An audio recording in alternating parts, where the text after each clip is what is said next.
The AU was formed in 2002 in Durban, actually. It was formed in Durban 2002.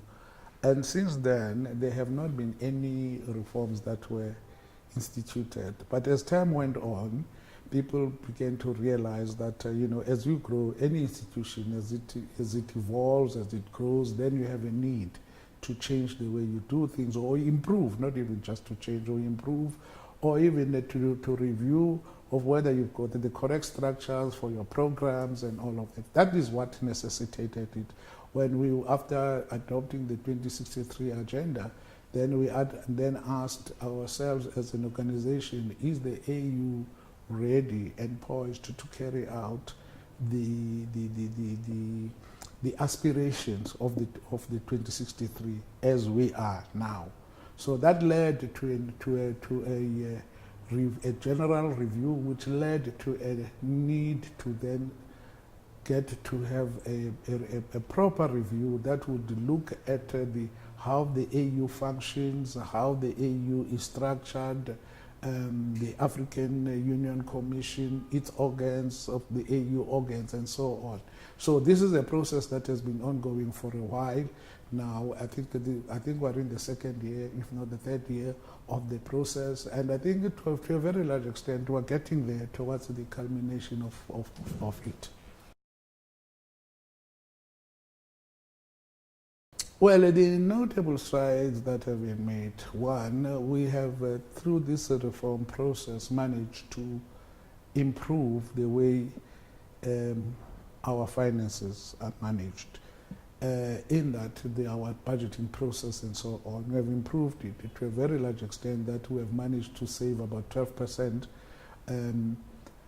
just not by cutting down any expenditure, but by budgeting correctly, by avoiding wastages, by avoiding duplications, by avoiding all of that. So, which led us to the reduction of our budget by 12%. Two, we are now doing away with things that really do not work, that are cumbersome, actually.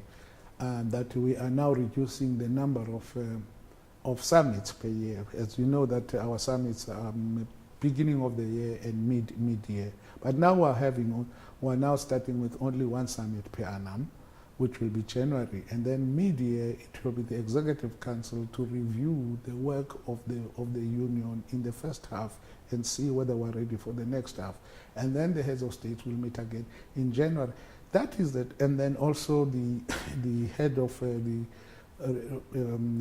regional economic communities will also meet then and all that. But we will not have a fully fledged summit of all the 55 heads of state congregating in one place twice a year, but having it. So it goes without saying that if we have one, it also reduces quite a lot in terms of the monies for running the union, in terms of actually having enough time to focus on the implementation, because we've got a decision that says the heads of state should only focus on strategic issue. So if then you are going to have the meeting twice, then you are going to have an avalanche of decisions and fail to implement those decisions. But if you give yourself time and say they meet once a year, and then the ministers and the ambassadors, they meet in between, and then they oversee the implementations of the decision. That makes it even much more effective in that the decision. One of the reasons that necessitated this reform was precisely because of a large number of decisions that have been taken by the AU that were never implemented, because we never gave the institution time to reflect and implement and review.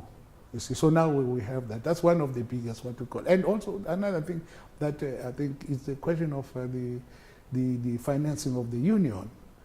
That they have always, our leaders always insisted that we must finance the union. In Johannesburg, for instance, a decision was taken that said that 100% of our human resource needs should be financed by us member states, and 75% of our programs should be financed by us member states, and 20% of our peace support operations should be financed by us member states of the union. And for us to be able to do that, then creative ways of seeing that we finance the union properly. That included what I'm talking about on how we budget, how we manage the finance that we have, because then you have to improve your financial management, and then you also have to improve your revenue, right? So now we have what you call assessed contributions, which are looked at once in 3 years, and then to say country A, you will contribute so much, whatnot. Now we're at the end of the 3rd-year cycle. We're going to have a new cycle in terms of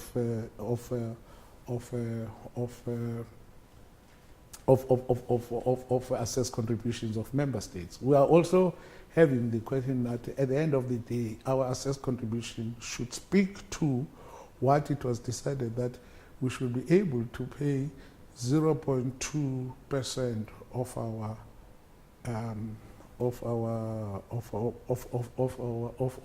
duty on imports, right?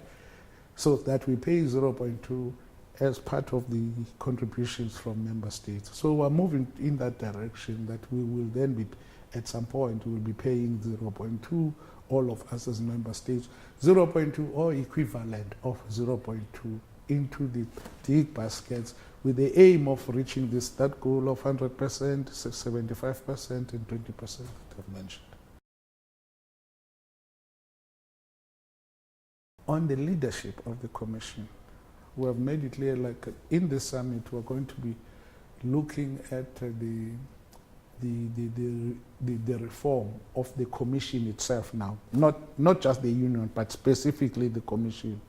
And on the leadership of the Commission, we've come up with very clear proposals that we are reducing the Commission from 10 to 8 people, right? And then the principles that we're going to demand to be employed in identifying those 8 people, 50% women, parity, and also regional representation. So it's quite in the center of everything that we do, the question of women. As you look at 2063, the program of 2063, the question of women is quite in the center. The Commission is our secretariat, to use an everyday language. They are the secretariat of member states. They are the secretariat of these 53 countries. So these 53 countries, they meet now and then and say, this is what we want to do. Who implements that? Who runs with the decisions and make sure that the decisions of these countries are implemented? Is the Commission, the secretariat.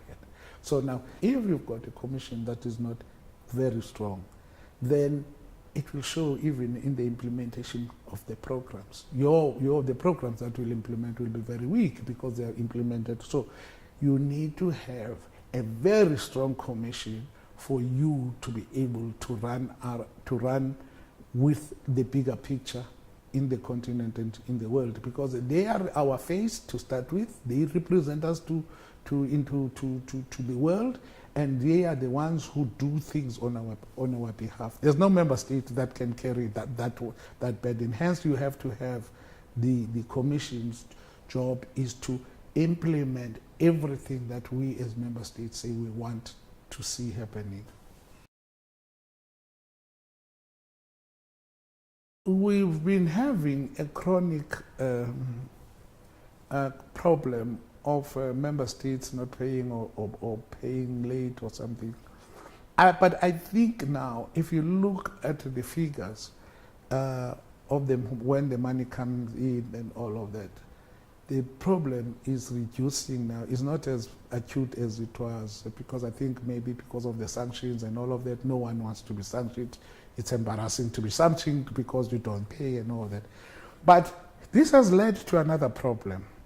Our financial year, the AU's financial year, is from January 1 to 31 December, right? And it would then mean that 1st of January when we start, we have money, we're working. But in most cases, the problem that is starting now that we have to deal with is that the money comes late. So we get the money coming late, and the programs are supposed to have started in January and you budgeted for a program, say on whatever, in January, that program could start from January to December, and then you get your money in November. What do? Then it means you want that program that you wanted to do, it won't be implementable. You see, that is that is one of the biggest problems that we have now, is that people, instead of paying right at the first 2 weeks of January, they pay towards the end of the year, October, November, and all of that, because they are preparing for the January summit, and no one wants to, at the January summit, not to be given the right to take the floor and all that, because he's under sanctions because he did not pay. In Congo, we're very hopeful that probably with the elections coming and probably things are going to improve, with the elections coming, and it looks like they are going on. And we hope that the outbreak of Ebola will not necessarily change the circumstance, the conditions as we have them now. That's our biggest hope, that because they say this is the largest outbreak of Ebola Congo has ever seen. So we hope it will not change the circumstance. It won't change the program that they had of the election. So we're just hopeful that things will continue. With South Sudan, a peace deal was concluded in Khartoum, and which saw the main groups signing to it, both the government as led by President Salva Kiir, and the opposition led by Riek Machar, and obviously the other group that broke away from Riek Machar and joined the President Kiir. Then its leader, Tabang Deng, became the first vice president, had said from the onset that they will not be party to these talks, but they will go to these talks as part of the government. So I'm just wanting to say to preempt any question that will say why did Tabang Deng not sign? Because they went there as part of government represented by Salva Kiir. So that's why Tabang Deng did not sign. So now we've got all these players having signed and all of that. Now we are now looking at the implementation. The implementation that will need support from everyone, from us as the AU, the neighboring countries, and so on. That now we have to implement this, what we call it, the revitalized agreement. And we hope that it will finally lead to what we have been hoping for, the elections. It will lead to a transition that will lead to elections, and the election that will lead to a permanent government of South Sudan. Of course, we can't stop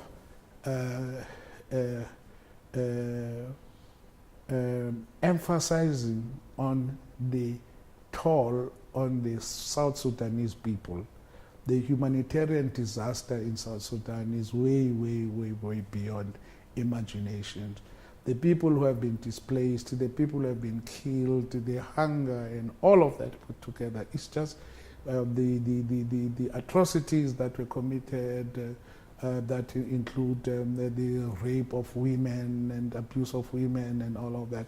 These, I think, that's a direct outcome of that conflict in South Sudan, which we hope that we are now we are getting out of that conflict, that we are going into stability.